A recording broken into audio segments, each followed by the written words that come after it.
Hey, I'm Jimbo, a lettering artist, designer, and honestly a big fan of starting the day with intention. Oh, I also run Xiaobam Creative Studio. Lately, I've been carving out my Fridays as a space for something a little bit different. Not work in the usual sense, but just something that allows me to create freely. Kind of like letting things flow, giving myself permission to experiment, explore, and honestly, take care of what's up here, my mental health. You see, for me, mindfulness is not about silence or emptying my brain. It's about tuning in to the textures on the street, the patterns and smells in nature, or even the rhythm of how I'm feeling that day. That's exactly where I grow, not just as an artist, but also as a person. So when Paperlike asked me to design a page for their 15-day mindfulness method, I knew exactly what I wanted to make. A creative ritual that is not just about final outcomes, but also awareness and about reconnecting with what inspires me. The result is what I call a mindful day, a slow creative ritual that moves from morning to evening, blending movement, journaling, and playful sketching. No pressure to finish at all, no need to make it perfect, just kind of like observing and responding. Let me walk you through my process. These are the 8 moments that shape how I stay present and playful throughout the day. Awakening with intention. I like to start slow. Before anything else, I kind of ask myself, how do I want to feel throughout the day? Not what I want to check off, like I usually do, but just how I want to move throughout the day. This little check-in might seem like nothing, but it kind of sets the tone for everything that follows after. Sensory walk and observation. At this point, I head out, usually with no destination. Yes, I might have a couple routes here and there, but sometimes I just walk and see where my feet takes me. It's all about engaging the senses, like what colors pop, cracked walls, old signs, broken tiles. Right now, I'm in my hometown, so it's more about nature. Leaves, textures, slow walks. But when I'm in Barcelona or traveling to other cities, the vibe kinda shifts completely. It's more about murals, signs, street details. It's a whole different kind of feel, but I think both are really valid. It depends on the situation, really. Creative warm-up. I'm now usually out for coffee. That's like pretty much my everyday, not just these creative Fridays. And I take it super slow and I warm up loosely.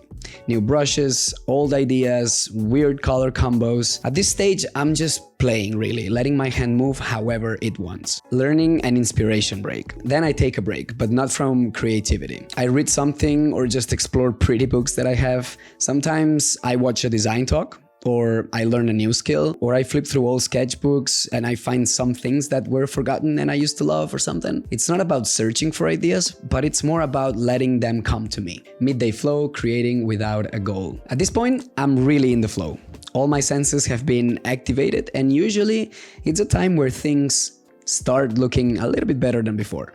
This is where I let go of structure and just create. No pressure, no outcome, just me, the page, and whatever comes up, which has been pretty much the whole practice throughout the day, right? It's kind of like catching ideas in motion. Afternoon walk, document, and absorb. Later in the day, I go out again. I usually do that after lunch because I sort of get sleepy at around 3 p.m., so it's the best time to go out again and digest. Not to chase new ideas, but to reflect on what the day has felt like so far. Sometimes I sketch something that I saw earlier, and other times I just draw a sentence that kind of like holds the vibe of the day, reinterpreting and practicing. Then I come back to what I've collected so far.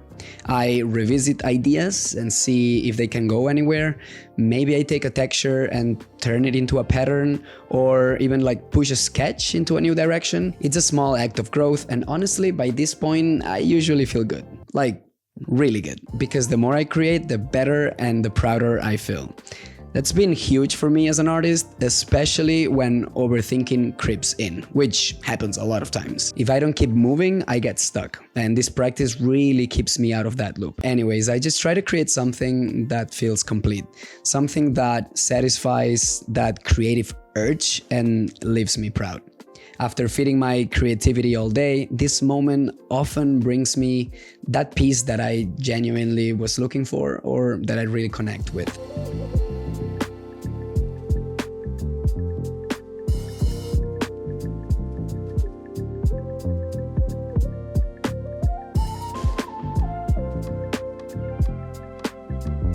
Before I shut down the day, I reflect. What worked, what didn't, What did I make without needing to impress anyone, not even myself?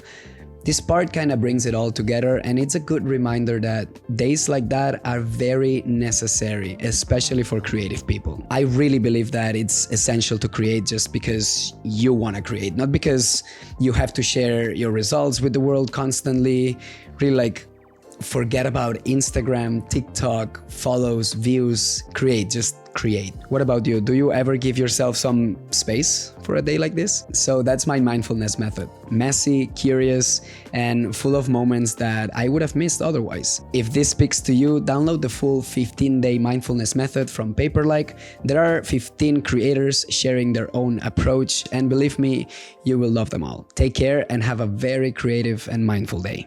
Bye.